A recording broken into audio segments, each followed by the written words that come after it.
What is up, fellow nerds, and welcome back to the Dapper Snapper Gaming channel, and welcome back to How Do I Want to Do This? This is our series where we take a look at all playable options available to players in Dungeons & Dragons 5th edition, and then we rank them on a scale of 1 to 10, and either build them or fix them together, depending on how they rank. Now this week we're talking about the final type of Blood Hunter, the Order of the Profane Soul, and so if you're ready to sell your soul for some blood magic, this is your ticket. So please leave a like on the video and subscribe if you haven't already. As you can see, the vast majority of people who watch this channel are not subscribed, so please help us to turn those numbers around, and then of course share the video with your friends and click the bell so that you're notified anytime that I upload a new video. So the Order of the Profane Soul is what rounds out the Blood Hunter class. There aren't any new ones as far as I know, as far as any new subclasses, but so it kind of rounds out our combinations. The last three that we talked about are slight combinations with other classes or subclasses. So we had the Order of the Lycan, which kind of had some barbarian-esque type features with it. Last time we talked about the Order of the Mutant, which had some alchemist components to it, which were pretty cool. And then this week we've got just straight up warlock features. So you've made a pact with an otherworldly being, and that is what is giving you access to some amazing new powers in your newly found profession as a blood hunter. So is the deal worth it? Was it worth selling your soul? Let's find out. So at third level, we get 3 features, and the first is our otherworldly patron. Now, this is not really a feature, so it's not going to get a rank. It kind of describes the direction that you're going to go with this subclass.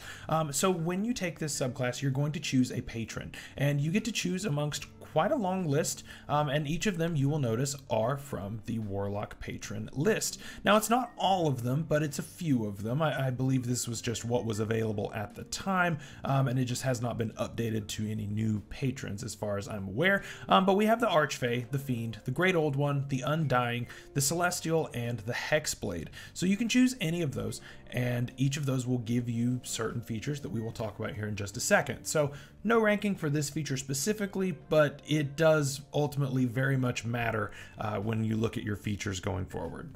Also at third level, we get Pact Magic, and this is the feature that Warlocks use in order to cast their spells. So you get very few spell slots. Actually, you only get 2 spell slots ever. Once you get to 6th level, you get your 2nd spell slot, and that is the most that you get in this feature. So that's a little rough, but they do come back on a short rest just as Warlocks do as well. So that's good. That helps a little bit. You're going to get some cantrips here. You're going to get 2 for now, and you will get a 3rd when you reach level 10. So that's pretty cool, although there are a lot of cantrips that would really help us out as a blood hunter. So choosing might be a little bit difficult. I'll just say that it's a difficult choice for sure. And then as far as our spell slots go, we're only ever going to get up to 4th level spell slots. So think of things like the Arcane Trickster and the Eldritch Knight. As far as your spell progression, you're technically not even a half caster, you're a 3rd caster. So you're not doing nearly as well as far as like how powerful of spells that you're getting here. But there's still a lot of utility to be had in this, especially getting your spell slots back on a short rest. So the Pact Magic feature here is pretty cool. We use intelligence instead of charisma, like what you would use for a warlock, which makes a lot of sense with Blood Hunter. You're already wanting a decent intelligence, so this also makes a whole lot of sense. So as far as a ranking for this, I'm not going to give it a perfect score because there are a few things that are rough. You're a 3rd caster. You're not a full caster. You're not even a half caster. So that's pretty rough. You also only ever get 2 spell slots throughout your entire progression. I would love to have gotten a 3rd, maybe at like 17. Somewhere in there, get a 3rd spell slot. That would have been really nice to have, and then call it done there. But we don't. So it's a little weak as far as spell casting goes. So I'm gonna give this a 6 out of 10. It's good that you have spells, and you're going to get a lot of use out of it depending on what you choose, but you have a lot more restrictions than what the Warlock has, and the Warlock's already pretty restrictive. So yeah, this feature definitely could be a little bit better. Finally, at 3rd level, we get our right focus, and this is our boon that is given to us from our patron, depending on which one that we chose. Now, this is the only feature that is specific to each of them. The rest of the features that you get that are specific to your patron are just extra spells that you can cast once per day. So it's pretty interesting, and make sure to choose wisely which one that you want here at 3rd level, because you do not get to change it later, and you do not get to pick and choose like what you would do with a totem warrior barbarian, where you can choose one at one level, choose another later. You're locked in. You choose one, and that's what you're doing the rest of the time. So let's look at what each of these does. Hey guys, Dapper from the future here. We'll get back to it in just a second, but today, while I was editing this video, after I'd already recorded everything, Matt decided to add in the final 3 patrons that were added in Tasha's and in Van Richten's Guide to Ravenloft. So this changed a couple of things, and so I wanted to not delay the video, so I'm having to change a couple of things here, so the video is going to be a little bit weird, but I want it to be accurate to what is out right now. So I'm just going to stick those 3 at the end of this section and change things appropriately. I'm not going to make all the graphics for everything just because it's very, very late when I'm editing this and realizing that all of this has changed. So yeah, fun times. Thanks a lot, Matt. Anyway, I just want to make sure that you have an accurate video, so I hope you guys appreciate the accurate information. So we will talk about the new 3 of them at the very end of this section, and then at each of the appropriate sections. So if you choose the Archfey, whenever you deal right damage, you can make your opponent glow, and so it no longer can benefit from cover or being invisible. That's pretty useful. That's pretty good right off the bat. They can't hide, and they just can't hide from you. That's pretty amazing already. So good start. When you hit a creature with Rite of the Flame, you roll a 1 or 2 on your Hemocraft die, re-roll it. I don't like that one. Yeah, the Fiend one is rough here at this point, just because 1, it locks you into Rite of the Flame. And so if you don't take that right now, then you just don't have a feature. So you basically have to take this right, and you're locked in. And on average, you know, until you get to much higher levels, this isn't going to make a huge difference. Until you're rolling a D8 at least on your Hemocraft die, I don't think you're going to see a massive benefit off of this, so I don't think that this one's worth it personally. Great old one, whenever you score a crit, the creature is frightened. That can be useful. You definitely would want to probably pair this up with like a champion fighter or something like that to make sure that your crits are a little bit easier to land, or find ways to roll with advantage a lot. Just something you'll want to do there. The Undying, whenever you reduce a hostile creature to 0 hit points using a weapon, you regain hit points equal to your Hemocraft die. That could be useful. How useful? I mean, you're gonna have to go around slaying a lot of people in order to get a lot of hit points back. So I don't know that that one is worth it unless you're in just a huge horde of just sponges, of just minions running around that are super easy to kill. Then you're gonna feel great. Otherwise, not going to feel as good. Celestial, you can use this one to heal, actually. You can expend a use of your Blood Maledict to, as a bonus action, heal a creature within 60 feet of you by an amount of your intelligence modifier plus a Hemocraft die. That's not too bad, although it does use a use of your Blood Maledict feature. I don't know that I would like that, and there are definitely better ways of healing people. And you're not really the healer on most situations, and you don't really get a whole lot of other healing spells here. Even as your celestial patron, you don't get a whole lot of healing spells. So I don't know that that one is very good either in the grand scheme. And finally, the Hexblade. Whenever you target a creature with a blood curse, the next attack that you use against it has damage added to it equal to your proficiency modifier. So a little bit of extra damage. It's nice. For now, it's not much, but it will get up to 6 eventually, which, I mean, 6 damage probably isn't a ton, but it does come for free with your blood curse. It's just extra damage with whenever you curse something. So that's not terrible. I've definitely seen much worse things. Before we get to our ranking, of course, we have those 3 more that I was talking about. First of all, we have the Fathomless. So this one lets you breathe underwater for free. Awesome. You also, whenever you deal damage with a weapon that has your Crimson Rite on it, you can actually slow them down by 10 feet until the start of your next turn. That's pretty great, honestly. Free breathing and free just slowing things down by 10 feet is absolutely amazing, especially on a Blood Hunter. If you're trying to slow stuff down, that's really good. So we're off to a good start. Really cool. Genie number 2. As a bonus action, you can expend a Blood Maledict and fly. You have a 30-foot flying speed for a number of rounds equal to your Hemocraft modifier, so another reason to get your intelligence up. And actually now wisdom. So there were several changes, I want to say, to the Blood Hunter class as a whole. A couple of just wording cleanups, and then now it is optional between intelligence and wisdom, whichever one you want. That's crazy. So you can choose between. So you'll want to get one of those up really high with this one in order to let you fly for longer. So that's really good. And then Undead, when you take necrotic damage, you can use your reaction to halve that damage, and your appearance changes to reflect your patron whenever your right is active. That one's garbage. Why not just give me resistance to necrotic damage? Why do I have to burn my reaction to use necrotic to get resistance to necrotic damage? I think that's stupid. So that one's pretty trash. But the other 2 are really powerful. So that's cool. Now, my rankings aren't going to be changing because of these being better or worse, and I'll explain that here in just a second, but I just wanted to let you know. So as an overall feature, there's some good and there's some bad. So definitely some standouts are the Archfey, for sure. The Archfey probably would be the best one, at least in my opinion. Being able to keep things from hiding from you, that's the whole point of a Blood Hunter, right? You're hunting things.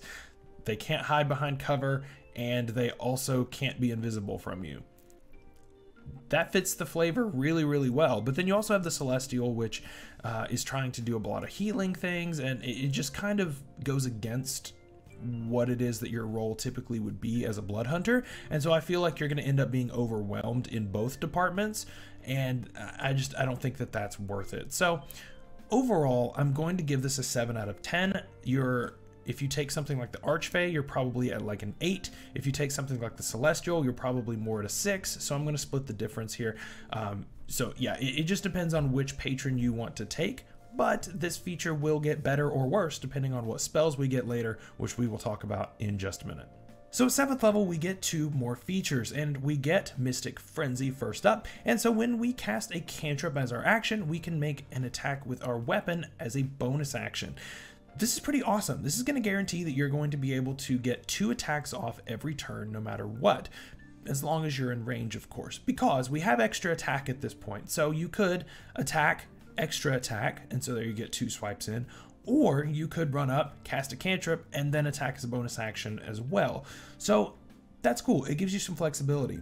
One thing that I would consider taking is Booming Blade on this. Booming Blade seems to be a really good fit for this, just because you can use your action to cast that cantrip. It makes an attack with your weapon that you're holding, and then as a bonus action you just make a second attack, and you get all the benefits of Booming Blade, which is pretty awesome. So Booming Blade's a really good cantrip. It really will help you out a lot, so I would consider doing that. I think that really would help you out. As far as a feature goes, this is like a 9 out of 10, right? It gives you a lot more flexibility as far as what you can do with your turn, rather than feeling like, oh, I have to cast a spell or I have to make a couple of attacks. Now you can make 2 attacks, and one of them can be a spell. Probably a cantrip is more reliable to go with, but you can do whatever you want with it, and I think that's really awesome. Also at level 7, we get Revealed Arcana, and so this is the first of 2 features where our Pact comes in handy and we learn a new spell. Now keep in mind that these are not something you can cast for free without using a spell slot. You still have to use a spell slot, but they could come in handy. I would love to have had it to where you could cast any of these spells for free once per day and then could use a spell slot to cast it if you wanted to cast it again. I think that would have been much, much better. And by like Tasha's rules and things like that, which came out after this was published, I think that it probably would have been changed to that, because I think that makes a lot more sense. Talk to your DM. I would allow that personally, but that's just me. So just talk to your DM about it. But anyway, you get a free spell added to your spell list that you can cast once per day using a spell slot, and it depends on what patron you took. So let's take a look at each of these as well. So first up, the Archfey gets Blur. Archfey's still out in the front. Blur is a great spell at pretty much any level, right? It gives you a lot of really good defensive capabilities where, you know, maybe you don't have the best armor class.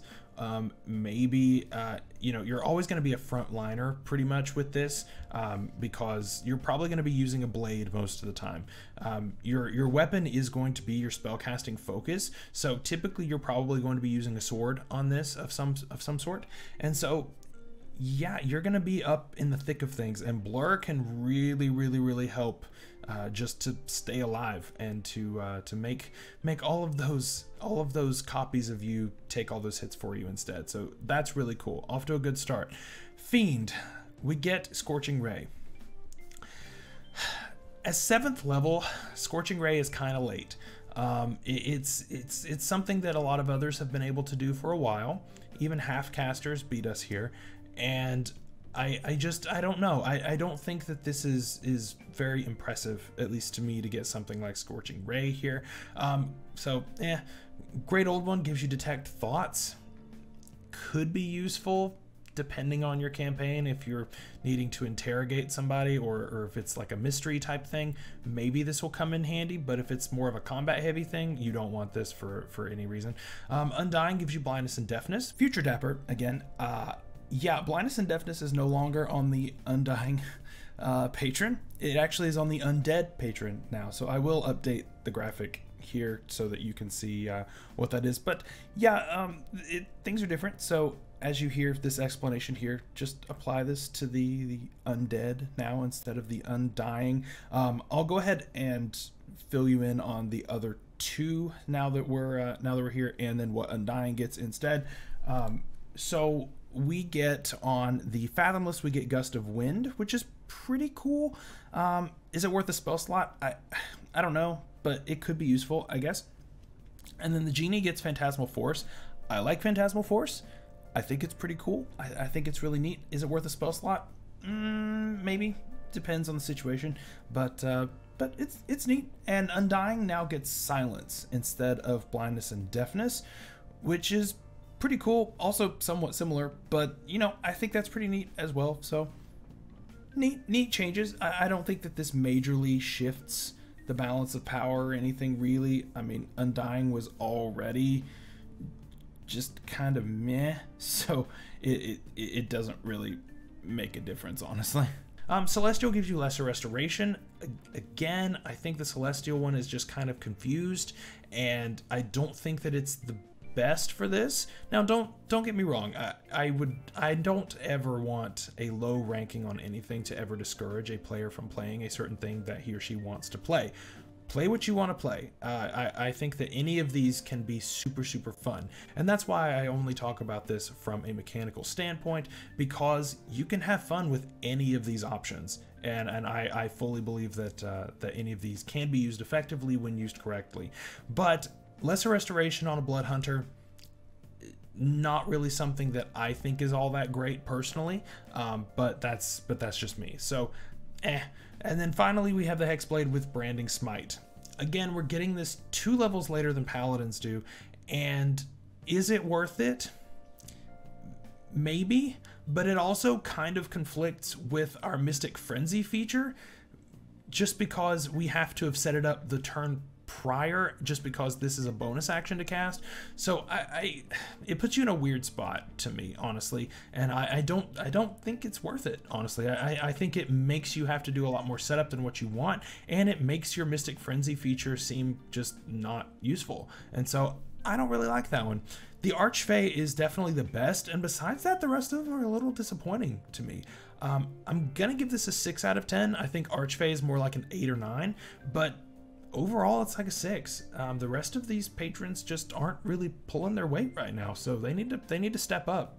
At level 11, we get Brand of the Sapping Scar, and this is a really cool feature where when you apply your Brand of Castigation, you then apply disadvantage to saving throws against your Warlock spell for that creature. This is amazing, honestly. It's very simple, like super simple feature, but like it's really, really good at the same time. Brand of Castigation is free. You just do it whenever you attack something with your weapon. You can brand this into somebody, and so now they have disadvantage against your spells. Think about it. We just got a feature back at level 7 where we can cast a cantrip or anything like that as an action. The one that comes to mind for me is Toll the Dead. Toll the Dead is an amazing cantrip. It scales really, really well. It does necrotic damage, which is a fantastic damage type. The problem is it requires a Constitution saving throw, and most creatures can pass that save. However, you give disadvantage, and now all of a sudden, you can start turning the tides in your favor on that while still making a bonus action attack against them. That's really good.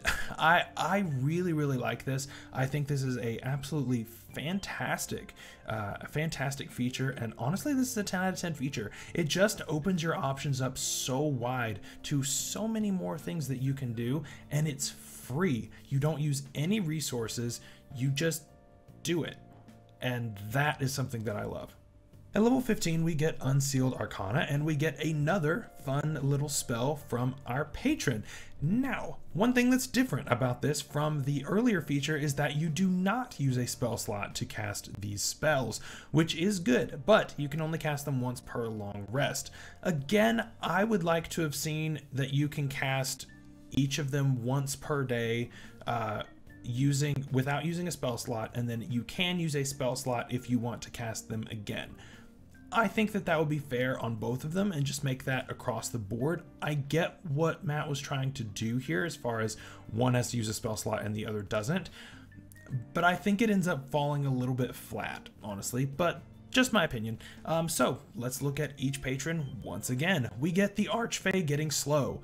Slow is a great spell at any level, especially at higher levels, because Slow can really, really, really nerf things with multi-attack. You may have something that makes 5 or 6 attacks against you at this level, and now with Slow they make 1. That's really nice. There's a lot of really great benefits that come with Slow. I've had characters that use Slow all the way up into really, really high levels, and it's just fantastic. It's endlessly applicable to me, honestly, and I think it's a great spell, so off to a good start. Fiend gives you Fireball. Fireball is amazing, and we can cast it once per day without using a spell slot. However, we're level 15. We're level 15 at this point, and we're just now able to cast something like Fireball. And I understand that it has to do with what level spells that we're at and everything, and our third caster, I guess, is struggling, but Fireball at this level is just child's play compared to what else can be done. And especially since we can't upcast it with 4th level spell slots once we get them, we just have to cast it without using a spell slot as a 3rd level spell. I don't think that's all that great, to be honest. I think it's just way too late to be getting something like this. Great Old One gives you Haste. Haste is always good. No matter what level you're at, Haste is always an amazing spell. Definitely great. Yeah, for sure. Great Old One is coming out swinging now. Undying gives you Bestow Curse. Okay, Bestow Curse coming online this late. Again, probably not going to be super useful at 15th level. It's good at lower levels, but I don't think at 15th level it's going to be all that amazing. Celestial gives you Revivify. That's a great spell. That's an amazing spell. And in an absolute pinch, and your cleric goes down for whatever reason, you could revive your cleric. Okay, Revivify is good. Revivify is very good, but you also have some much more powerful resurrection spells on other characters at the moment. So you've got to be really, really choosy about this, and you've got to really be committed, and it's level 15 before you get the ability to raise people from the dead. I don't know if I would sink 15 levels into something just to get the ability to raise somebody from the dead. That's just me. I think it's really late. And finally, the Hexblade gets Blink. This is just worse blur. I personally am not a huge fan of Blink because you can't control it. So it puts everything at random here, like whether or not you stay in the same dimension. And I don't really like that all that well, just because it's hard to plan anything because you don't know whether or not you're going to be on this plane of existence or not at the end of the turn. So not as good. Future Dapper again for the final time. Just mentioning the final three here are the Fathomless, which now gets Lightning Bolt. Pretty cool, actually. The damage isn't scaling all that well up to our current level here at 15, but you know, it is what it is. Genie gets Protection of Energy. That's not too bad, I wouldn't say. I guess that's not too bad. And then Undead gets Speak with Dead. I love the Speak with Dead spell. And that one's pretty much good at about any level. So yeah, this was the only one where I was like, oh great, the Undead gives you something really useful. That's awesome. Yeah, otherwise Undead's kind of trash compared to the other ones, unfortunately. So yeah, I would probably go, if I'm going to choose amongst them, probably go with Genie here. Genie is probably going to be your most consistent one. Fathomless isn't terrible, I guess. But yeah, and Undead is definitely the weakest of these three, but you know, it is what it is. So back to your regularly scheduled programming. Again, Archfey just kind of is blowing everybody out of the water here. So the Archfey patron is definitely your winner by quite a ways, and your biggest loser is the Fiend. Honestly, the Fiend is pretty rough. Great Old One might have been there if it hadn't gotten haste. Haste definitely boosts its efficiency by quite a bit. So how do we rank this? I would say Archfey is probably up at like the 9 range, whereas overall the Fiend is probably down to like a 5 at this point. Like the spells are good at lower level. They're not spells that are endlessly applicable like some of these other ones. So again, I'm going to give this a 7 out of 10, but it varies depending on which patron you take. And so with the Archfey, you're going to get a lot more out of it. With the Fiend, you're going to get a lot less out of it, and you'll have somewhere in between with the rest of them. Finally, at 18th level, we get Blood Curse of the Soul Eater, and besides having an amazing name, let's see just how good this one is. So this one is very unique because it is a reaction Blood Curse, which is cool. So we get this one for free at 18th level, so it better be really good, right? So whenever a creature that's not a construct or undead dies within 30 feet of us, we can usher their soul to our patron, and then all of our attacks have advantage, our weapon attacks anyway, until the end of our next turn. That's pretty cool. That's really cool, actually. Just giving you just free advantage as long as something died within 30 feet of you. Now, this is restrictive because you've got to be right there when that character dies, or that minion or whatever it is dies. Again, if you're fighting a bunch of minions, this is amazing, and you can just chain this one minion to the next, to the next, to the next, to the next. I think that's amazing. However, when you amplify it, this one gets a lot better. You regain a spell slot. That's awesome, right? And you can do that. You can only regain the spell slot once per day, but that's amazing, right? You get half of your spell slots back as a reaction if you amplify it and take a little bit of damage. I think that's worth it. I think that's more than worth it.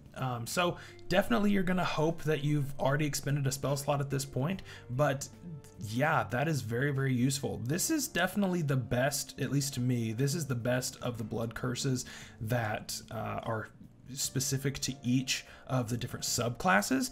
This is a 10 out of 10 feature. I wish we could have gotten this earlier, but I understand why we didn't, because it's very powerful. But yeah, this is a 10 out of 10 blood curse. Really, really nice.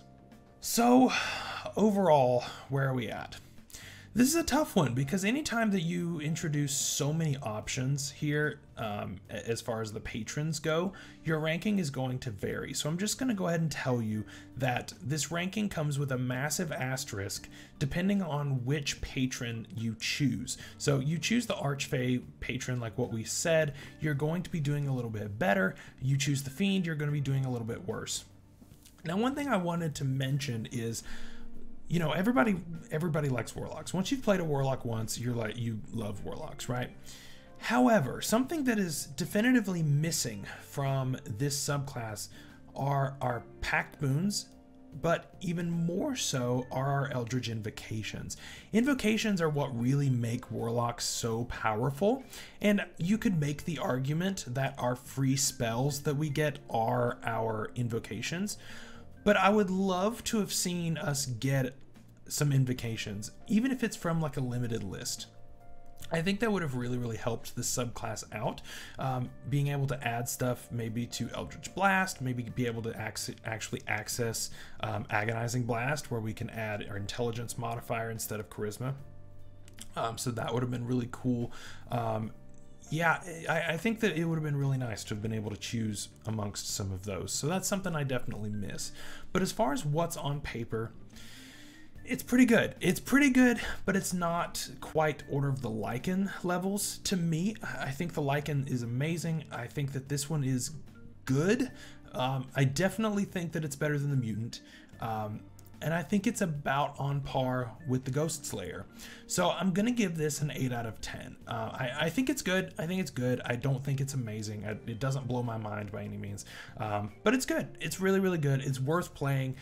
Even if you choose one of the patrons that I said wasn't as good, I think you're still gonna have a great time with this, and it's just gonna be a lot of fun for you. So that is our final Bloodhunter ranking. So right here on the screen, you see all 4 of those ranks, and yeah, so let me know, was my ranking accurate, at least in your mind? Or do you think I'm way off, or is there something I missed? Anything like that, let me know in the comments down below. Now, later this week, we are going to be building one of these together, and I think you guys are going to really like it. I've got a really interesting way of doing this, and I think it's going to be a lot of fun for our final Bloodhunter build. So, until then, make sure that you've liked the video and subscribe so you don't miss when that video goes live. Until then, I'll see you later. Stay safe out there. Stay healthy. We'll see you later. Bye-bye.